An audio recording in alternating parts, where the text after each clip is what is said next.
কিছু মনে করবেন না, একটু হেসে নিলাম।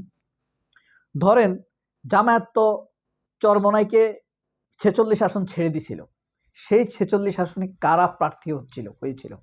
তাদের মনে কি একটু এমপি হওয়ার স্বপ্ন ছিল না, আশা ছিল না ওই 46টা আসনে? এখন তারা এমপি হইতে পারে নাই কার কারণে? যাদের কারণে সমঝোতা ভেঙেছে তাদের কারণে তারা এমপি হতে পারে নাই। এখন যার কারণে এই সমঝোতা ভাঙলো, যার কারণে তাদের স্বপ্ন ভেঙে গেছে, তারা কি তাকে পছন্দ করবে? মনের ভিতরে একটা খসখসে ভাব থেকে যাবে, যাবে না?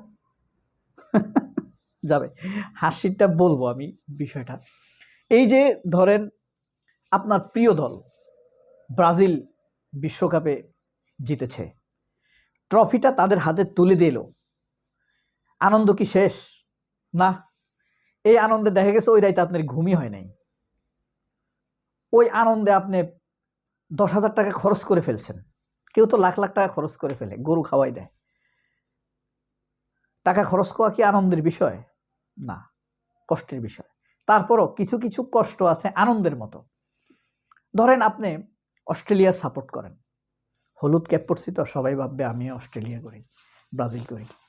যাই হোক, ব্রাজিল তো করি। তো যাই হোক, ধরেন অস্ট্রেলিয়ার খেলা চলতেছে ঢাকায়, চরম খরতাপ রোদ। দেখেন এই রোদের মধ্যে আপনি স্টেডিয়ামে গিয়ে বসে আছেন, আপনাকে ঘামাচ্ছে, পয়সা খরচ করে টিকিট কিনে। কিন্তু যখন আপনার প্রিয় খেলোয়াড় ছক্কা মারছে, আপনি হু করে চিল্লে উঠছেন। এই কষ্টের মধ্যে বৈশা থেকেও আপনি চিল্লাইলেন কেন? কিছু কিছু কষ্ট আছে আনন্দের মতো, হয় না? এটাই সেটা। আবার কিছু কিছু আনন্দ আছে কষ্টের মতো, হয় না? হয়।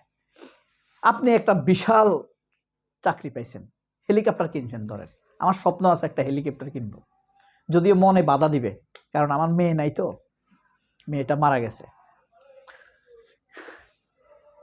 তো হয়তো তার জন্য কেনা হবে না, গাড়িও তাকে নিয়ে চড়তে পারবো না বলে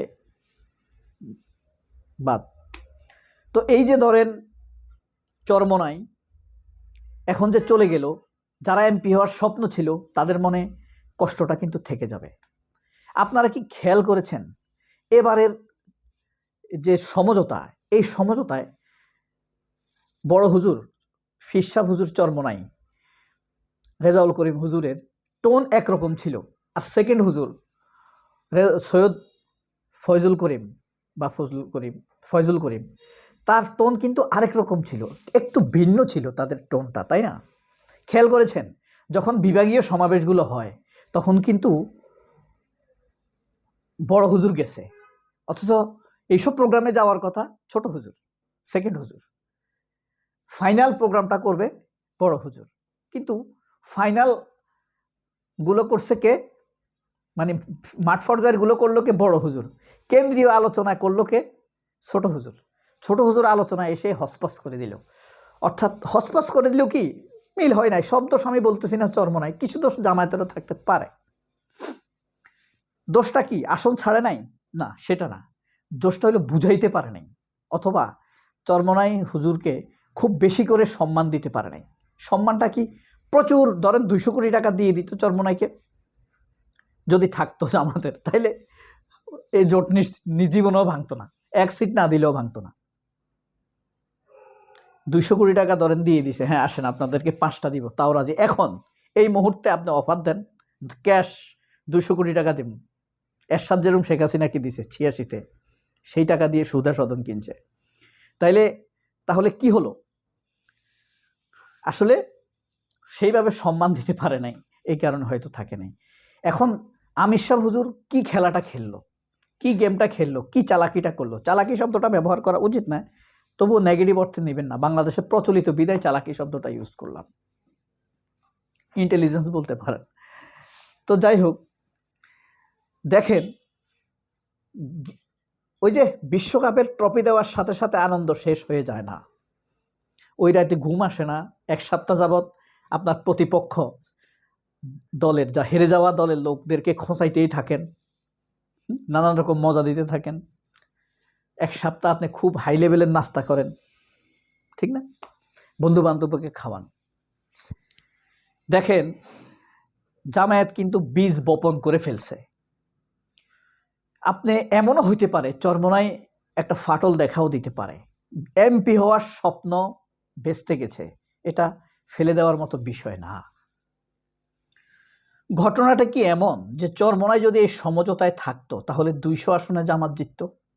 আমি আগেই বলছি, চরমোনাই জোট থেকে বের হয়ে গেলে যাওয়ার কারণে, সমঝোতা থেকে বের হয়ে যাওয়ার কারণে যতটুকু ক্ষতি হয়েছে তার চাইতে বেশি আল্লাহ উপকার করে দিয়েছে, তার আগেই রেডি করে দিছে, এনসিপিকে এনে দিছে আল্লাহ। দুইটা জিনিস রাজনৈতিক অঙ্গনে প্রমাণ হয়ে গিয়েছে। তরুণদেরকে তারেক রহমান বা বিএনপি আকৃষ্ট করতে পারে নাই, জামায়াত পেরেছে তাদের সময়োপযোগী পদক্ষেপগুলো দ্বারা, জুলাই আন্দোলনের প্রতি তাদের দৃষ্টিভঙ্গি দ্বারা, সংস্কার নতুন বাংলাদেশের জন্য তাদের দৃষ্টিভঙ্গি দ্বারা তরুণদেরকে আকৃষ্ট করতে পেরেছে, এনসিপি এসেছে।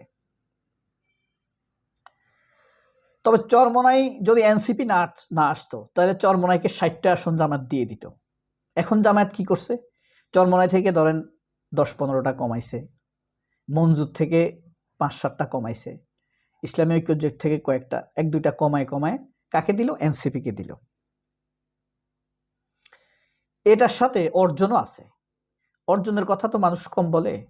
রাশেদ প্রধান, শফিউল আলম প্রধানের ছেলে, সে নিজের আসন ছেড়ে দিছে এনসিপির জন্য, পঞ্চগড়ের সার্জিসের জন্য। জুলাইকে যেমন ভালোবাসে সেই সমঝোতাকেও ভালোবাসে। কার ভিতরে কতটুকু ইসলাম, কাকে দ্বারা যে কখন ইসলামের কোন উপকার হয়ে যায় তা আসলে বলা যায় না। এই যে চরমোনাইয়ের 20 বছর মানুষ বলবে যে 2026 সালের সুযোগ এসেছিল, চরমোনাই কারণে এই সুযোগ হাতছাড়া হয়েছে।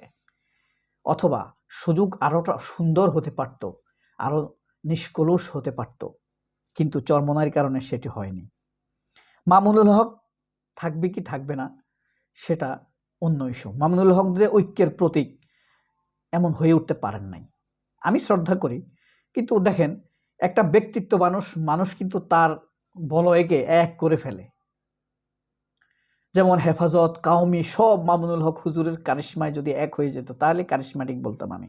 যাই হোক, উনি অনেক মেধাবী কিন্তু নট ইন্টেলেকচুয়াল। হ্যাঁ, জিনিয়াস অ্যান্ড ইন্টেলিজেন্স এক না ভাই, রগ রেশা পক্ষর ধরতে হবে। তো এছাড়া জামায়াতের ন্যারেটিভ বিল্ডিংয়ের ক্ষমতা চরমোনাই থেকে একটু বেশি। তবে চরমোনাই কিছু খেলা জানে, আওয়ামী লীগের সাথে তাদের গভীর সম্পর্ক থাকার কারণে আওয়ামী লীগের অনেকগুলো ম্যাটার চরমোনাইয়ের মধ্যে আছে। দেখবেন আপনি কি কি সেগুলো, আগেই আক্রমণ করে বসা। যেমন চরমোনাই বলে বসছে কি জামায়াতের মধ্যে প্রচুর গ্রুপিং আছে, অর্থাৎ নিজের দুর্বলতাটা মাঠে ছেড়ে দিছে। এগুলো কিন্তু আওয়ামী লীগের কাজ, সূক্ষ্ম। আওয়ামী লীগের সাথে একসাথে দীর্ঘদিন 17-18 বছর সুসম্পর্ক থাকার কারণে আওয়ামী লীগের কাছ থেকে অনেক কিছু শিখছে তারা। এই দিক দিয়ে জামায়াত আবার একটু পিছিয়ে আছে, চালাকি, একটু ধোকা দেওয়া। যাই হোক, আমি ধোকাবাজ বলতে চাই না, এটাকে আমি কৌশল হিসাবে বললাম, যেহেতু পীর সাহেবের রাগ করছে, এখন এটাকে কৌশল বলতে হবে। তবে দেখেন চরমোনাইয়ের ভিতরে অনৈক্যের বীজ বপিত হয়ে গেছে। যাদের মধ্যে এমপি হওয়ার স্বপ্ন ছিল তারা কিন্তু সেই স্বপ্ন ভেঙে গেছে, তারা গোপনে জামাতকে ভোট দিবে। বলেন 12 তারিখে ভোট হবে, 13 তারিখে ফজরের পর হাসিটা কে দিবে? সবাই অনেক ভালো থাকবেন। আল্লাহ হাফেজ, আসসালামু আলাইকুম।